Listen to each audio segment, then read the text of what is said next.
Hello friends, मैं हूं advocate Nitish Banka. आप हैं मेरे YouTube channel let's speak legal में। आज मैं आपके सामने एक बहुत ही बेहतरीन वीडियो प्रस्तुत करने जा रहा हूं जिसमें मैं आपको ये बताने जा रहा हूं कि बेल के दौरान कोर्ट ऐसी कौन सी कंडीशंस रख सकता है जिसको आप जो है हायर कोर्ट में जो है चैलेंज कर सकते हो। जी हाँ, देखिए क्या होता है, जब भी बेल ऑर्डर पास होता है हम ये ध्यान नहीं रखते कि कुछ कंडीशंस ऐसी है जो आप जो है हायर कोर्ट्स में जो है चैलेंज कर सकते हो और आपको जो है रिजल्ट्स मिल सकते हैं।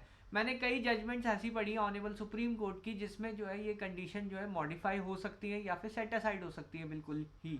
तो आपको ये जानने की ज़रूरत है कि कब आपका जो बेल ऑर्डर है आप हायर कोर्ट में जाके जो है कंडीशंस जो भी कोर्ट इम्पोज करता है उसको जो है दरकिनार या सेट असाइड करवाने की कोशिश आप कर सकते हो या फिर मॉडिफिकेशन यानी चेंज कराने की कोशिश आप कर सकते हो जब भी ऐसे ऑर्डर्स पास होते हैं। अब ये क्या क्या ऑर्डर्स होते हैं ये मैं आज जो है इस वीडियो में डिटेल में बताऊंगा। देखिए क्या होता है कि जब भी बेल डिसाइड होती है तो कोर्ट की ये होता है कि presumption of innocence and bail not jail, ये प्रिंसिपल होता है।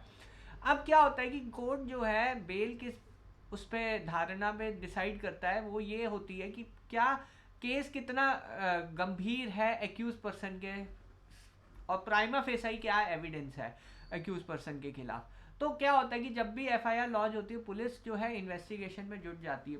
पुलिस जो है कुछ मटेरियल जो है कलेक्ट करती है एक्यूज के खिलाफ और जो है कोर्ट के सामने जो है स्टेटस रिपोर्ट के रूप में जो है प्रस्तुत कर देती है। अब क्या होता है इसमें कि जो भी एविडेंस होता है वो अभी जो है क्रॉस एग्जामिनेशन नहीं हुआ, तो वो सही है गलत है वो तो आगे ट्रायल में पता चलेगा कि वो एविडेंस सही है या गलत है। तो कोर्ट जो है जनरली ये रूल लेती है अगर वो एविडेंस सही भी है, अगर वो एविडेंस पूरा पूरा देखा जाए और सही है, क्या बेल दे देनी चाहिए एक्यूज को या नहीं देनी चाहिए। ये एक इम्पॉर्टेंट चीज़ जो होती है जो कोर्ट के दिमाग में चलता है कि कैसे जो है एक्यूज को का केस बनता है बेल का या नहीं बनता है।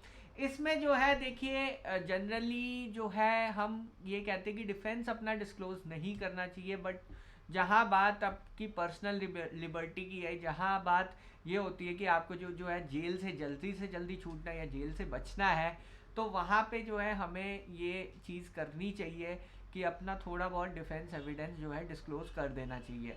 अभी एक हाल ही में एक रेप केस में ये हुआ था कि एक्यूज ने जो है अपने जो है व्हाट्सएप मैसेजेस जो है कोर्ट के सामने रख दिए थे और कोर्ट ने जो है बेल जो है इजीली ग्रांट कर दी थी based on the WhatsApp messages. है तो वो उसका डिफेंस, बट जब बेल लेने के लिए जब एक्यूज ने अपने व्हाट्सएप मैसेजेस रखे कोर्ट के सामने तो कोर्ट ने कहा कि जो आरोपी जिसने आरोप लगाए हैं लड़की ने वो और जो एक्यूज है उनका जो है एक रिलेशनशिप था जो कि बिगड़ गया और फॉल्स केस जो है रेप का डाल दिया गया था। तो ये जो है जो व्हाट्सएप मैसेजेस हैं या फिर कुछ ऐसा डिफेंस जो आपको प्रस्तुत करना चाहिए कि आपको जो है बेल सिक्योर करनी है इस स्टेज पे, तो आपको कर देनी चाहिए। अब एक और चीज़ है कि इसमें सारा एविडेंस आपको नहीं देना चाहिए, कुछ एविडेंस आपको देना चाहिए। तो अब जो है अब अगला स्टेप ये है कि कंडीशन क्या क्या कोर्ट जो है लगा सकता है जब भी बेल का जो है प्रोविज़न, जब भी बेल अप्लाई करते हैं तो क्या क्या कंडीशन लगा सकता है। एक तो कंडीशन ये हो सकती है चीटिंग या फोर्जरी के केस में कि जो भी अमाउंट इन्वॉल्व है उसे कोर्ट में जमा करा दिया जाए। तो इस पर एक ऑनेबल सुप्रीम कोर्ट की अभी रिसेंट में जजमेंट आई है, उसमें कोर्ट ने ये कहा है कि कोर्ट जो लोअर कोर्ट है वो एक तरीके से रिकवरी एजेंट का काम नहीं कर सकता। वो ये नहीं कह सकता कि जो पैसा जो भी गबन हुआ है उसे पूरा का पूरा आप जो है कोर्ट में जमा करा दो, ये चीज़ गलत है। वो या तो बेल को रिजेक्ट कर देगा या फिर बेल को एक्सेप्ट करेगा।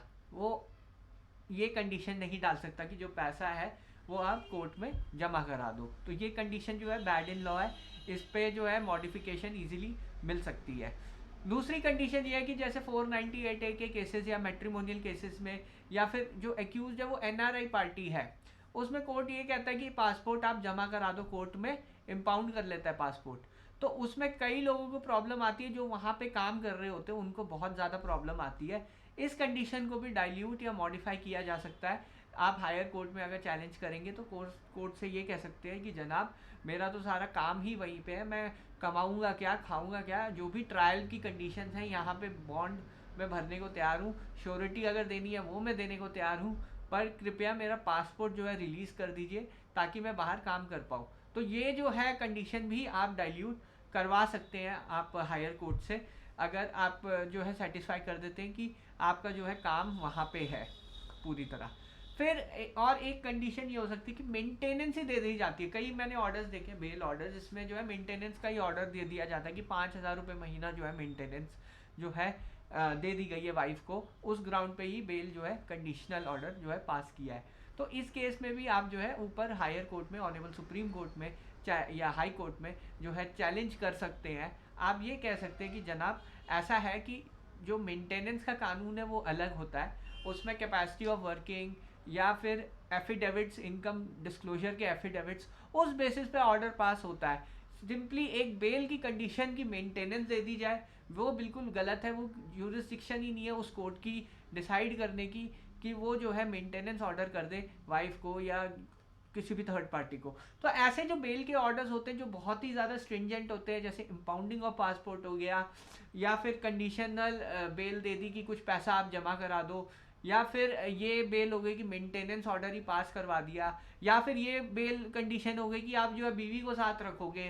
तो ऐसे जो कंडीशनल ऑर्डर्स होते हैं वो बिल्कुल गलत हैं, और ये जो मैजिस्ट्रेट है या सेशन जज है उनके पास ये कोई पावर नहीं है। वो रेलेवेंट लॉ में, रेलेवेंट प्रोविजंस में पावर होती है, इनके पास कोई पावर नहीं है कि वो ऐसा ऑर्डर ये पास कर दे। और जहाँ पे ब्रीच ऑफ जुरिसडिक्शन हम इसे कहते हैं लीगल टर्म में, जहाँ पे ये ब्रीच ऑफ जुरिसडिक्शन होगा वहाँ पे जो है आपका केस जो है एंटरटेन होगा कि आप जो है वो कंडीशन को सेट असाइड या फिर मॉडिफाई जो है आप करवा सकते हैं। तो मैंने आपको एक आइडिया दे दिया कि कौन कौन से ऑर्डर जो है बेल ऑर्डर जो है आप हायर कोर्ट में चैलेंज कर सकते हैं। होप ये वीडियो आपको बहुत पसंद आया होगा। चैनल को प्लीज़ सब्सक्राइब कीजिए, लाइक कीजिए, वीडियो को अगर पसंद आई है कमेंट कीजिए।